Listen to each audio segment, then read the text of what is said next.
ನಮಸ್ಕಾರ ಸ್ನೇಹಿತರೆ. ಭಾರತದ ಕಳೆದ 77 ವರ್ಷಗಳ ಜರ್ನಿಯನ್ನು ನಾವು ನೋಡೋದಾದರೆ ಸಾಕಷ್ಟು ಪ್ರಮಾಣದಲ್ಲಿ ಸಾಕಷ್ಟು ಕ್ಷೇತ್ರಗಳಲ್ಲಿ ಪ್ರಗತಿಯನ್ನು ಕಂಡರೂ ಕೂಡ ಇನ್ನೂ ಕೆಲವು ಕ್ಷೇತ್ರಗಳಲ್ಲಿ ತುಂಬಾನೇ ಪ್ರೋಗ್ರೆಸ್ ಆಗಬೇಕಾದಂಥ ಅನಿವಾರ್ಯತೆ ಕೂಡ ಭಾರತಕ್ಕಿದೆ. ಸೊ ಯಾವ್ಯಾವ ಕ್ಷೇತ್ರಗಳಲ್ಲಿ ಭಾರತ ಇನ್ನೂ ಕೂಡ ಹಿಂದೆ ಇದೆ ಅನ್ನೋದನ್ನು ನೋಡೋದಾದರೆ, ಸೊ ಇದರಲ್ಲಿ ಮೊದಲನೇದು ಬಂದ್ಬಿಟ್ಟು ಭಾರತದ ಶಿಕ್ಷಣ ವ್ಯವಸ್ಥೆ. ಸೊ ಬ್ರಿಟಿಷರು ಭಾರತವನ್ನು ಬಿಟ್ಟು ಹೋಗಿ 77 ವರ್ಷಗಳಾದರೂ ಕೂಡ ಅವರು ಹಾಕಿಕೊಟ್ಟ ಅಂದರೆ ಹೇಳಿಕೊಟ್ಟ ಮೆಕಾಲೆ ಸಿಸ್ಟಮನ್ನೇ ನಾವು ಇನ್ನೂ ಕೂಡ ಅನುಸರಿಸ್ತಾ ಇದ್ದೀವಿ.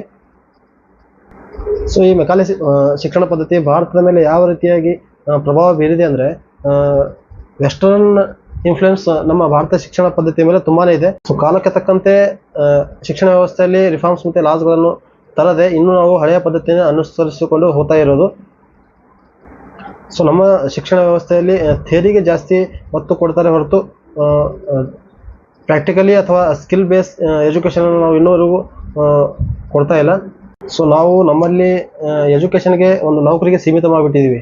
ಹೇಗೆ ಅಂದರೆ, ಇವಾಗ ನೀವು ಎಜುಕೇಷನ್ ಪಡೆದ ತಕ್ಷಣ ಒಂದು ನೌಕರಿಯನ್ನು ಗಿಟ್ಟಿಸಿಕೊಂಡ್ರೆ ಸಾಕು ಅನ್ನುವಂಥ ಒಂದು ಮನೋಭಾವನೆ ವಿದ್ಯಾರ್ಥಿಗಳಲ್ಲಿ ಮತ್ತು ಅವರ ಪೋಷಕರಲ್ಲಿ ಕೂಡ ಇರೋದು ಸರ್ವೇ ಸಾಮಾನ್ಯವಾಗಿ 99% ವಿದ್ಯಾರ್ಥಿಗಳಲ್ಲಿ ಮತ್ತು ಪೋಷಕರಲ್ಲಿ ಕಾಣ್ತೀವಿ. ಸೊ 4 ಜನರಿಗೆ ನೌಕರಿಯನ್ನು ಕೊಡಬೇಕು ಅಂತಕ್ಕಂಥ ಒಂದು ಮನೋಭಾವನೆ ಅಥವಾ ವ್ಯವಸ್ಥೆ ನಮ್ಮಲ್ಲಿಲ್ಲ. ಸೊ ನಾನೇ ಒಂದು ನೌಕರಿಯನ್ನು ಗಿಟ್ಟಿಸಿಕೊಂಡ್ರೆ ಸಾಕು ಅಂತಕ್ಕಂಥ ಒಂದು ಕಲ್ಚರ್ ನಮ್ಮಲ್ಲಿ ನಿರ್ಮಾಣವಾಗಿದೆ.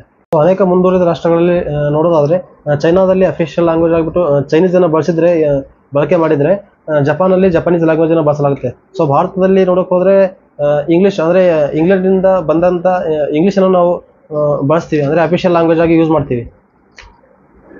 ಸೊ ಭಾಷೆ ಒಂದೇ ಅಂತಲ್ಲ, ಸೊ ಭಾರತದ ಶಿಕ್ಷಣ ವ್ಯವಸ್ಥೆ ಭಾರತೀಯರಿಗೆ ಯಾವ ರೀತಿ ಅನುಕೂಲ ಸೊ ಆ ರೀತಿಯಾಗಿ ಬದಲಾಯಿಸಿಕೊಳ್ಳುವ ಅನಿವಾರ್ಯತೆ ಕೂಡ ನಮ್ಮ ದೇಶಕ್ಕೆ